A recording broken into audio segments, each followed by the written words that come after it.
You step into the forest just before dawn. The trees aren't moving, but they're not still either.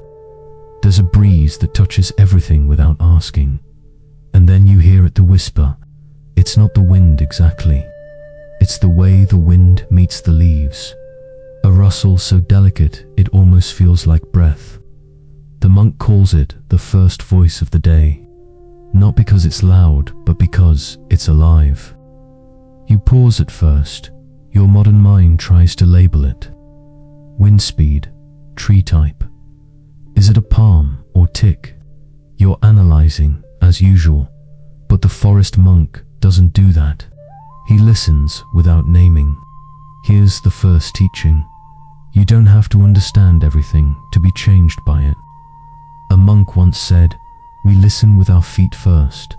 It sounds poetic until you realize he means it literally.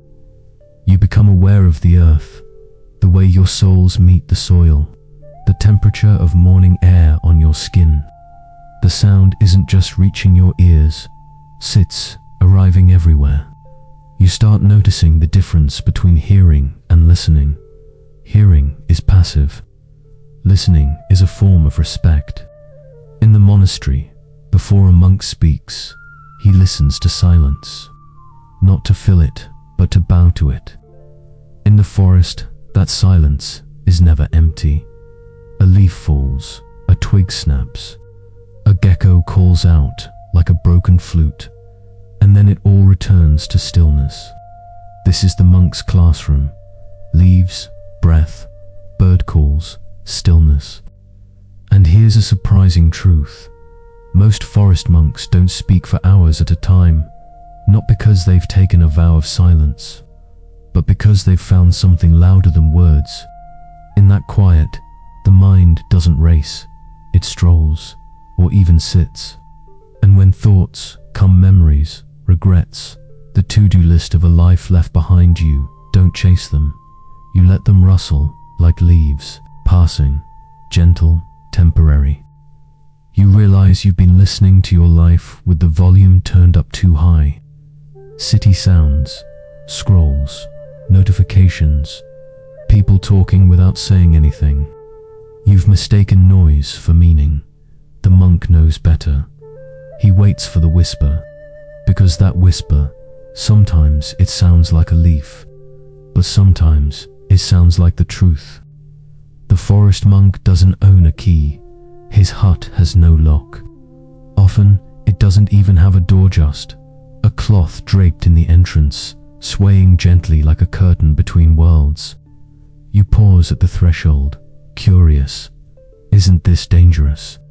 What if an animal enters, or a thief, or rain, wind, insects? But the monk smiles, unbothered. His hut is open not because he's careless, but because he's surrendered something we spend our lives guarding, the illusion of control. Here lies the second teaching. True freedom isn't about safety, it's about trust. In the world you come from, doors define territory. Locks mark what's mine. You lock your phone, your room, your thoughts. But a monk's life flows like air. It doesn't get trapped behind metal and fear. When it rains, he gets wet. When it's cold, he wraps another layer.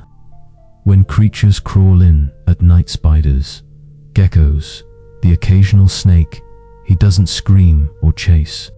He simply shares the space, observing the visitors like distant cousins from another samsaric branch. And you start to wonder, what are you really locking out? Thieves or discomfort? Danger or unpredictability? In your life, you protect your calendar from interruptions. You silence your phone to stay in control. You choose your playlist, your diet, your identity, and defend them like fragile artifacts. Yet somehow, the more you control, the less free you feel. Here in the forest, the monk wakes when the sun rises, not because of an alarm, but because light touches his eyelids. He sleeps when darkness arrives. No blackout curtains, no complaints, just rhythm. The hut breathes with nature, and slowly, so do you. You realize the walls you've built, emotional, digital, architectural, have not only kept out threats, they've also kept out wonder. One night, a strong wind comes. You wake with a start. The cloth door flaps wildly. Rain drips inside. You prepare to close it, tighten it, fix it. But the monk, he sits cross-legged, eyes open, face calm. "This is the wind's night," he says. And just like that, you understand. Sometimes peace is found in surrender, not shelter. Before the sun fully lifts its head above the treetops, the monk is already walking barefoot, bowl in hand, eyes cast softly downward. The world is still waking up. Birds murmur half songs, dogs stretch, smoke curls up from someone's morning fire, and he walks, not to get anywhere, not to shop, not even to ask, just to receive. This is the daily alms round, and it's not about food, it's about mindset. Here lies the third teaching. The humble are not the poor, the humble are the free. You walk behind the monk, unsure of the etiquette. Isn't it uncomfortable to ask for food? Doesn't he feel dependent, vulnerable? But then you notice something. He's not asking. He never utters a word. Instead, he stands in stillness before each house, like a bell rung in human form, inviting generosity without demand. If someone comes, he bows. If no one comes, he bows again. No judgment, no tally. And your modern mind struggles. You're used to exchange, to merit, to deserve. I worked hard, so I earned this. But the monk isn't trading effort for reward. He's practicing unconditional receptivity. You'll notice a small boy place a lump of sticky rice into the bowl. His hands are clumsy. Some grains fall. The monk bows to the boy as if he's just been handed a crown. And in that moment, something strange happens. In you, something softens. Because the monk doesn't just receive food, he receives people. You think of your own life, how many times you've rejected compliments, shrugged off kindness, insisted, "I'm fine," as if to receive made you weak. But here, to receive is to respect the giver. To accept is to affirm connection. To bow is to say, "We are not separate." By the end of the walk, the monk's bowl is barely full. A little rice, a piece of fruit, a ladle of broth. He eats once a day on only what's given. And somehow, it's enough. One time, you ask a monk, "What if no one gives anything?" He smiles, "Then I get to practice hunger." You laugh, half in admiration, half in disbelief. But there it is, again that freedom. In a world that glorifies independence, the forest monk teaches something radical. True strength lies not in how much you hold, but in how openly you can receive. There's a tree not far from the cutie, not the tallest or oldest, but the one the monk sits beneath every day. Same time, same spot, like clockwork if clocks ran on bird calls and sunrise. You once asked him, "Why that tree?" He smiled, "Because it breathes well." At first, you think it's metaphor, but the more you sit beside him, the more literal it feels. Here's the fourth teaching. Breathing is not just a bodily function, it's a relationship. You close your eyes and listen, not to sound, but to air. You inhale, the tree exhales. You exhale, the tree inhales. It's not mystical, it's just photosynthesis. Science has been saying it all along, but the monk experiences it, not explains it. The difference is everything. In the city, you breathe to survive. In the forest, you breathe to arrive. Breath is the oldest prayer, the original chant. no syllables needed, just in, out, again and again. The monk doesn't count his breaths, he doesn't control them. He lets the forest set the rhythm. One breath for the rustling leaves, one breath for the bird overhead, one breath for the ant crawling on your ankle, its tiny legs making pilgrimage across your foot like it's holy ground. And you begin to realize, stillness isn't the absence of movement, it's movement in agreement. Inhale with the forest, and you begin to calm that, because life slows down, but because you stop resisting it. A leaf falls.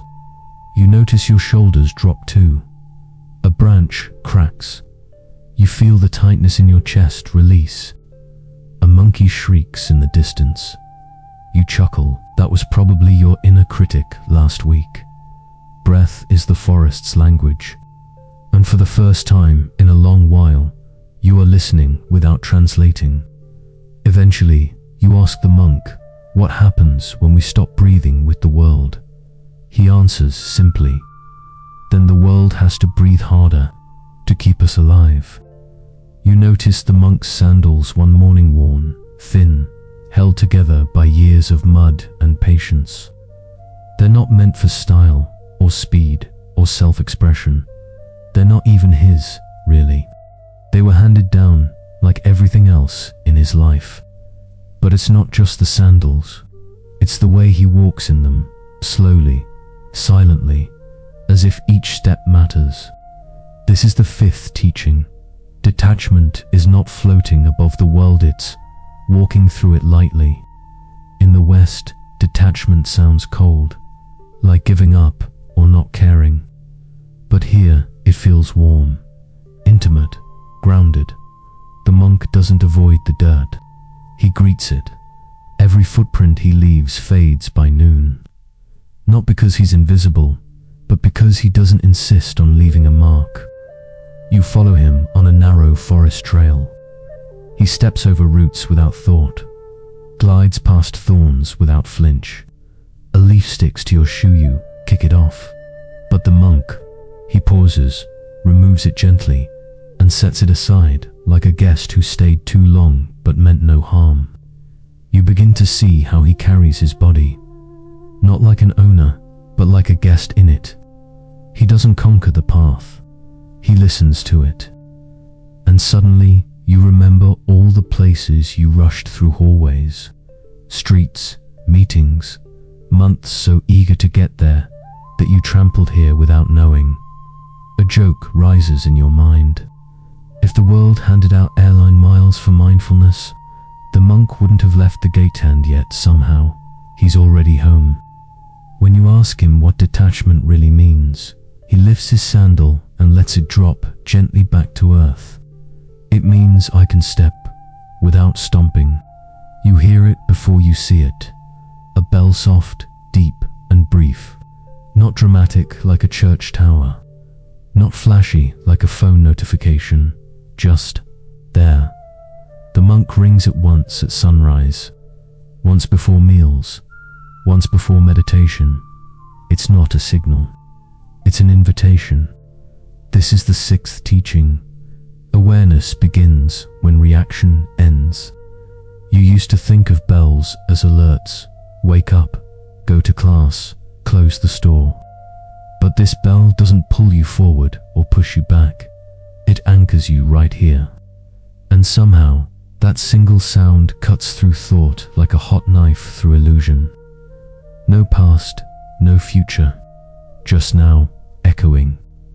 You ask the monk why it's always one ring. He smiles, because I only need one now. You laugh, because you get it. Or maybe, because for a split second, you don't get anything. And that's the point. The bell isn't just heard, it's received. It enters your chest, not your ears. Like the sound of your name being whispered by someone who doesn't want anything from you. One morning, while pouring tea, you knock a cup. It falls, it breaks, you freeze. But the monkey simply listens to the silence after the crash and gently says, that was a bell too. Even mistakes ring truth, if you're quiet enough to hear it. And so now, every time your mind races, you start to imagine a bell inside you. It doesn't need to ring out loud. It just needs you to pause, to let the echo clear the dust. In a world that fills your calendar with reminders, the monk teaches you how to be reminded without being reminded. Just one breath, just one sound, just one now. One evening, the forest grew cold. A wind moved through the leaves like a whisper, deciding whether to become a storm. The monk built a small fire, barely enough to boil water, just enough to invite you closer. You both sat in silence, and the flames danced like they were shy. Then came the seventh teaching. Fire doesn't need to be fierce to be powerful. You watched the flames and remembered how often you'd burned with urgency, with stress, with ambition, with anger. Your life felt like a bonfire, always fed by new to-do lists, arguments, expectations, big heat, short life, impressive, exhausting, unsustainable. But this fire, it was different. The monk fed it with dried leaves, not gasoline. It crackled gently, not violently. And yet, it warmed your hands just the same. You asked him, "Aren't you afraid the fire will die?" He looked up at the stars and replied, "Even the sun rests each night." A quiet smile. Another leaf tossed into the flames. You realized then, you can have passion without rage. You can glow without needing to blaze. And not every fire is meant to spread, some are just meant to hold you through the cold. You once thought letting go meant turning cold. Now you know it means choosing warmth over heat. It means burning slowly enough to last a lifetime. And maybe the real fire is this: the ability to hold your ground with kindness, to speak with clarity instead of volume, to burn without harming. The monk didn't teach this in words. He taught it by how he added twigs. And when the flames turned to embers, he simply said, "Even the hottest fires bow to stillness." In the heart of the forest, a single leaf begins its descent. No wind pushes it, no storm drives. It simply lets go. This moment, quiet and unspectacular, holds the essence of Buddhist acceptance, to release without resistance. Forest monks often meditate under trees, not just for shade, but to observe this very process. The leaf doesn't cling to the branch or question why it's falling. It doesn't curse the breeze. It simply dances on the way down, graceful in surrender. Acceptance, in this sense, isn't giving up, it's tuning in. When we stop fighting the seasons of life, loss, change, uncertainty, we begin to flow instead of flail. Much like the leaf, we realize we're part of something larger, and resisting it is like yelling at autumn to stop being autumn. And let's be honest, even the most stubborn tree doesn't tape its leaves back on. A monk once said, "Letting go is like the leaf falling not because it is weak, but because it trusts the ground." That trust is what transforms fear into peace and control into clarity. In modern life, we're trained to grip, status, plans, people. But what if true wisdom is learning to fall beautifully, like the leaf? Not with panic, but with purpose. The tree that doesn't complain. You walk past the same leaning tree every day. It grows sideways, as if burdened by something you can't see. A storm probably bent it once, years ago. Yet it kept growing, not around the pain, not despite it, but with it. That's when you begin to realize the quiet power of patience. In the monastery, patience isn't some passive, polite waiting. It's an active endurance. It's the art of not rushing clarity, of not forcing the fruit before its time. Forest monks speak little, not just to maintain silence, but because they know that truth takes time to ripen. The leaning tree never asked to be noticed. It simply grew, year after year, curved yet thriving, its roots finding water in silence, and so you begin to do the same. You stop asking why things didn't go differently. You start asking, what can grow here, now? You notice that even your pain, once so sharp, has softened. Like a knot in wood, it hasn't disappeared, but it's woven into the strength of who you are becoming. And for the first time, you smile at the tree knot, out of pity, but recognition. You're both still here, still growing, still patient. You sit still under the waning light. The air has cooled, and the forest begins its nightly chant. Frogs, crickets, the occasional creak of bamboo. There's a stillness, but it's not empty. It's the kind of stillness that holds every sound, every shadow, like a parent cupping a child's face. Tonight is your 10th evening alone. You've not spoken in days. The bamboo mat has become both home and teacher.